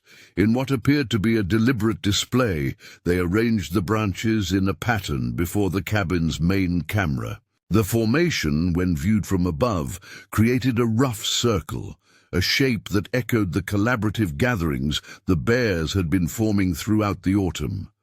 This gesture, captured in high-definition video, became the centerpiece of Sarah's research presentation at the International Wildlife Cognition Conference. It represented more than just intelligent behavior. It suggested intentional communication across species boundaries, a deliberate attempt to bridge the gap between human and wild minds. As winter settled over Thunder Basin, Sarah's discovery had initiated a paradigm shift in how humans viewed their relationship with wildlife. The bears of Thunder Basin had demonstrated that intelligence, consciousness, and culture weren't uniquely human traits, but part of a broader spectrum of awareness that existed throughout the natural world. The scientific papers, research protocols, and conservation strategies that emerged from these observations would influence wildlife management for generations to come. But perhaps more importantly, the events in Thunder Basin had opened human eyes to the profound intelligence that existed beyond our species, challenging us to reconsider our place in the complex web of consciousness that pervaded the natural world. Aurora's legacy would continue through the bears she had taught, the researchers she had inspired, and the changes she had sparked in human understanding of wildlife intelligence. As the snow deepened and the bears prepared for their winter sleep, Sarah knew that Thunder Basin had become more than a research site. It was a place where the boundaries between human and wild had been redrawn, where understanding had replaced fear, and where the true depth of animal consciousness had finally been recognized. The transformation that began with a simple act of compassion, the rescue of a trapped cub, had evolved into a revolution in our understanding of wildlife intelligence. It proved that the most profound discoveries often came not from complex scientific theories, but from moments of genuine connection between species, when humans were willing to look beyond their preconceptions and recognize the extraordinary consciousness that existed in the wild world around them. Spring arrived in Thunder Basin with an explosion of new life and renewed purpose. The melting snow revealed a landscape transformed not just by the changing season, but by the profound discoveries of the previous autumn. Sarah stood on her cabin porch, watching the early morning mist rise from the valley floor, her research equipment primed to document the bear's emergence from hibernation. The scientific community waited with bated breath to see if the remarkable behavioral changes observed before winter would persist. Sarah's latest paper, published in Nature during the winter months, had sparked intense debate about animal consciousness and the potential for cross-species communication. The question on everyone's mind: would Aurora and her companions remember the extraordinary connections they had formed? The first signs of bear activity came earlier than expected. Sarah's remote cameras captured footage of Aurora and her cub, now considerably larger, emerging from their den, while patches of snow still clung to the shadowed valley floor. Their behavior immediately demonstrated that the winter sleep had not diminished their remarkable intelligence. Instead of the usual post-hibernation disorientation, Aurora led her cub directly to one of the research stations. Their movements showed clear purpose and recognition. The cub, its fur now glossy and thick, approached the camera with the same curious intelligence it had displayed before winter. But what happened next exceeded even Sarah's most optimistic expectations. As dawn painted the sky in shades of pink and gold, more bears began emerging from their winter dens. Each group made its way to different research stations, displaying not just recognition, but what appeared to be coordinated behavior. Sarah's monitors lit up with activity as bears across Thunder Basin engaged in what could only be described as a synchronized emergence. Dr. Rodriguez, who had returned to the basin for the spring awakening, watched the footage with growing excitement. "This isn't random," she observed, pointing to the patterns emerging on the screens. "They're recreating the social networks they established last fall.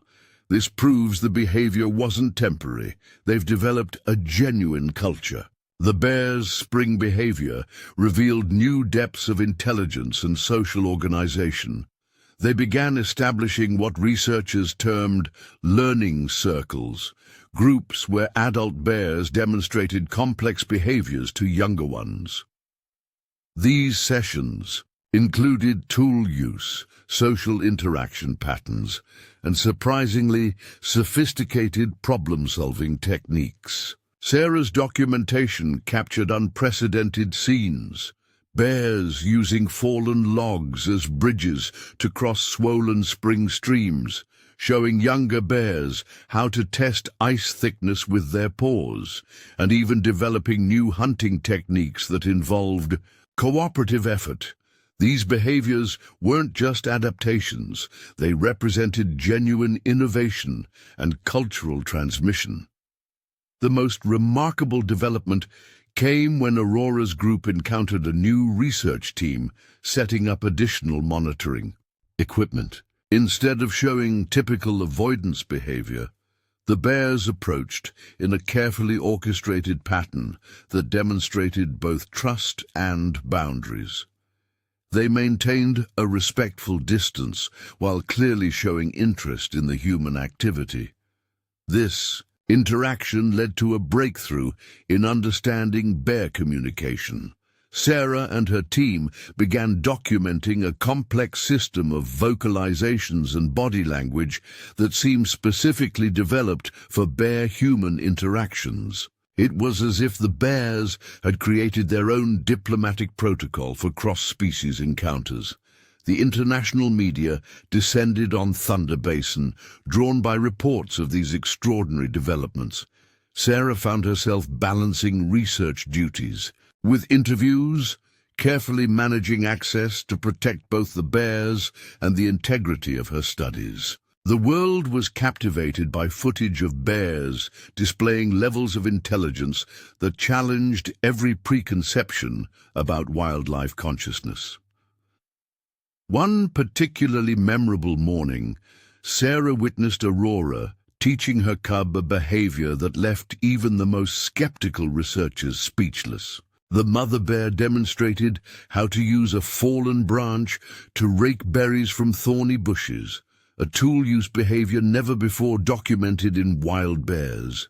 More remarkably, she then showed her cub how to modify the branch for better efficiency, displaying not just tool use, but tool modification. The implications of these discoveries reached far beyond the scientific community. Conservation organizations worldwide began revising their approaches to wildlife management, incorporating new understanding of animal intelligence into their strategies. The old paradigm of treating wild animals as creatures of pure instinct was being replaced by recognition of their cognitive sophistication. Sarah's research station became a hub for a new field of study: interspecies cultural development.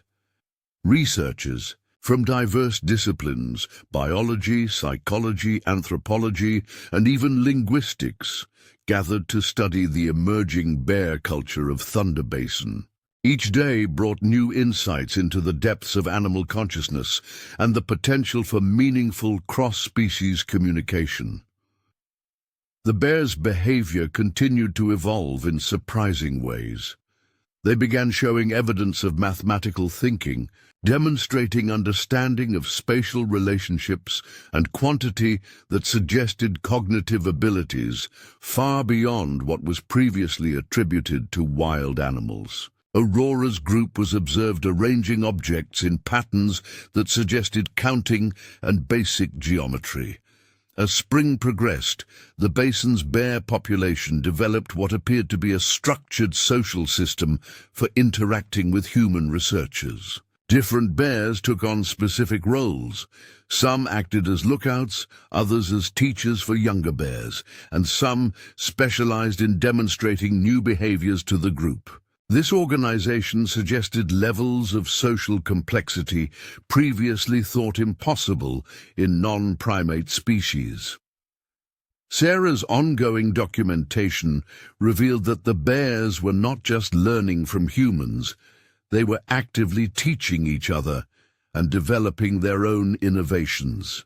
The cultural transmission had taken on a life of its own, with new behaviors emerging that had no clear origin in either human or traditional bear behavior. The cub that had started this journey with its near-tragic experience in the mud pit had grown into a confident young bear with unique characteristics. It showed particular aptitude for problem-solving and often took the lead in investigating new situations. Researchers nicknamed it Pioneer for its role in bridging the gap between human and bear understanding. One of the most significant developments came when the bears began showing evidence of abstract thinking. They demonstrated ability to understand symbolic representations, responding to simple geometric shapes used to mark different research areas. This suggested cognitive capabilities that revolutionized our understanding of animal intelligence. The spring rains brought new growth to Thunder Basin, and with it, new opportunities for observation. The bears began creating what researchers termed demonstration sites, areas where they would gather to share new behaviors and techniques. These sites became crucial locations for studying the transmission of their emerging culture. Sarah's latest paper, documenting these spring developments, challenged the very foundations of how humans viewed animal consciousness. Titled "The Evolution of Ursine Culture, evidence of abstract thinking and cultural innovation in wild bears, it presented compelling evidence that animals were capable of not just learning, but of creating and transmitting new knowledge. The implications of these discoveries extended into philosophical realms. If bears were capable of this level of consciousness and cultural development, what did it mean for human understanding of intelligence itself? The events in Thunder Basin were forcing a re-evaluation of humanity's place in the spectrum of consciousness. As spring moved towards summer, the bear community of Thunder Basin had become more than just a research subject. It was a living laboratory of animal intelligence and cultural evolution. The bears had demonstrated that consciousness and culture were not human monopolies, but natural phenomena that could emerge in any species given the right conditions and recognition. The transformation that began with a simple act of compassion had evolved into a revolution in our understanding of wildlife intelligence. It proved that the most profound discoveries often came not from complex theories or sophisticated technology, but from moments of genuine connection between species, when humans were willing to recognize and respect the consciousness that existed in the wild world around them.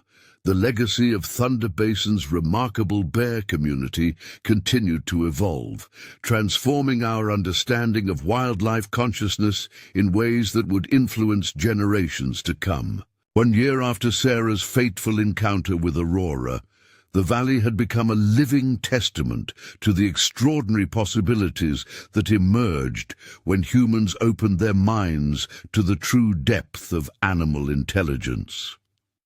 Sarah stood at her familiar observation point, now enhanced with state-of-the-art research equipment funded by major conservation organizations worldwide. The morning light painted the landscape in golden hues, illuminating a scene that would have seemed impossible just a year ago.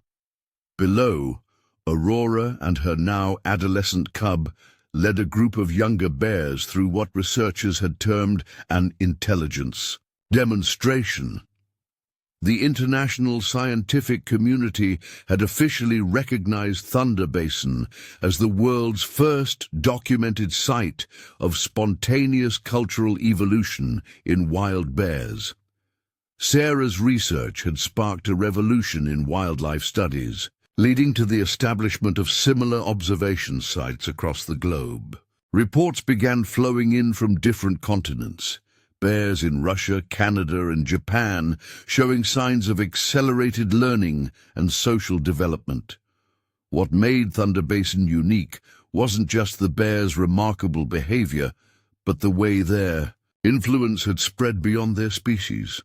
Other wildlife in the valley, wolves, elk, even smaller mammals, began showing changes in their interaction patterns. It was as if Aurora's group had triggered a cascade of consciousness throughout the ecosystem. Sarah's latest research paper, published in Science with unprecedented acclaim, documented this ripple effect. Titled "The Consciousness Cascade: How Recognition of Wildlife Intelligence Transforms Entire Ecosystems," it presented compelling evidence that acknowledging and respecting animal intelligence could fundamentally alter the balance of natural environments. The cub that had sparked this revolution, now nearly full-grown, had developed into an extraordinary ambassador between species. Researchers nicknamed it Nexus for its unique role in bridging different animal groups. Its problem-solving abilities had evolved beyond anything previously documented in wild animals, demonstrating creativity and innovation that challenged the very definition of intelligence. Conservation practices worldwide underwent radical transformation based on Thunder Basin's example.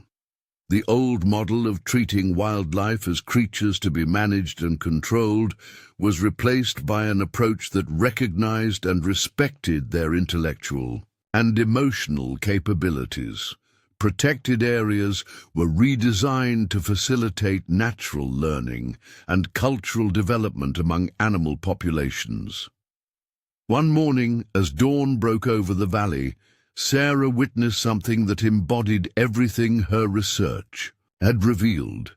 Aurora's group encountered a young bear from a distant region, clearly lost and distressed.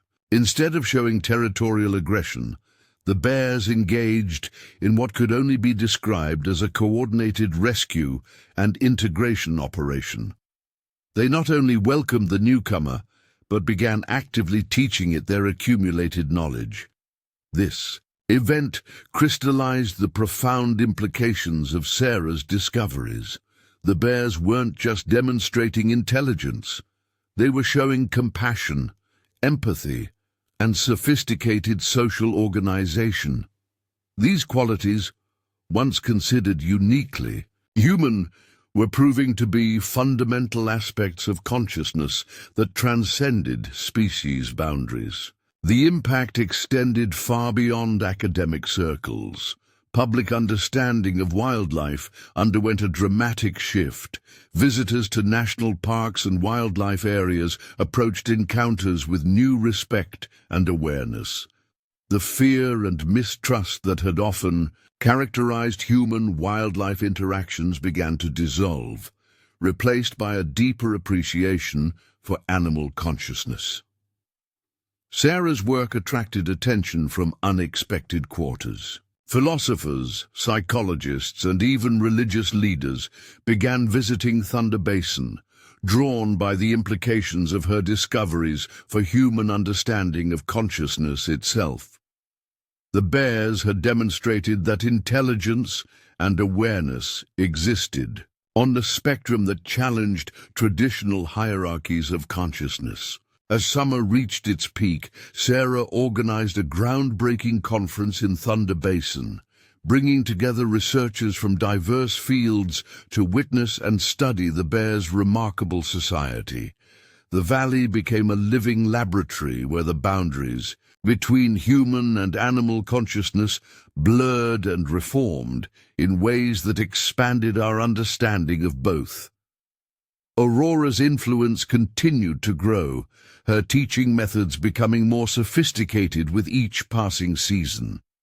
She had effectively created a school of ursine wisdom, passing down not just survival skills, but complex social behaviors and problem-solving techniques. The bears developed what appeared to be their own form of cultural expression, using vocalizations and body language in increasingly nuanced ways. The international media dubbed Thunder Basin the Valley of Awakening, capturing public imagination, with stories of bears displaying unprecedented levels of intelligence and social organization. But Sarah knew the real story was more profound than any headline could capture. It wasn't just about bear intelligence, it was about humanity's awakening to the deeper consciousness that existed throughout the natural world. Conservation organizations worldwide began implementing what they called the Thunder Basin Protocol, an approach to wildlife protection based on recognition and respect for animal intelligence. The results were remarkable, with protected areas reporting reduced human-wildlife conflict and increased evidence of animal cultural development. Sarah's original paper, documenting her rescue of the trapped cub and subsequent interaction with Aurora, had been translated into dozens of languages and became required reading in wildlife biology programs worldwide.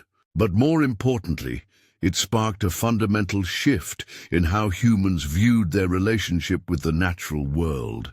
The bears of Thunder Basin had demonstrated that consciousness, intelligence, and culture weren't human monopolies but natural phenomena that could emerge and evolve in any species given the right conditions and recognition. This understanding led to a new era of conservation, where protecting wildlife meant not just preserving bodies, but nurturing minds. As the sun set on another remarkable day in Thunder Basin, Sarah reflected on how a single act of compassion had triggered a revolution in human understanding. The bears had taught humanity a profound lesson, that intelligence and consciousness existed throughout the natural world, waiting only for human recognition to reveal their true depth. The story of Thunder Basin's bears continued to inspire new generations of researchers, conservationists, and nature enthusiasts. It stood as a testament to the extraordinary possibilities that emerged when humans opened their minds to the intelligence that existed beyond their own species, and the transformative power of recognizing consciousness in all its diverse forms. In the end, the most profound discovery wasn't just about bear intelligence. It was about the unlimited potential for understanding and connection between all living beings. The bears of Thunder Basin had opened a door to a new way of seeing the natural world, one where every creature was recognized as a thinking, feeling being worthy of respect and protection. The legacy of that fateful morning when Sarah chose to help a trapped bear cub would continue to ripple through time, changing not just how humans viewed wildlife, but how they understood their own place in the vast spectrum of consciousness that pervaded the natural world. It was a reminder that the most significant discoveries often came not from complex theories or sophisticated technology, but from moments of genuine connection between species, when humans were willing to recognize and respect the consciousness that existed in the wild world around them. Up next, you've got two more standout stories right on your screen. If this one hit the mark, you won't want to pass these up. Just click and check them out. And don't forget to subscribe and turn on the notification bell so you don't miss any upload from us.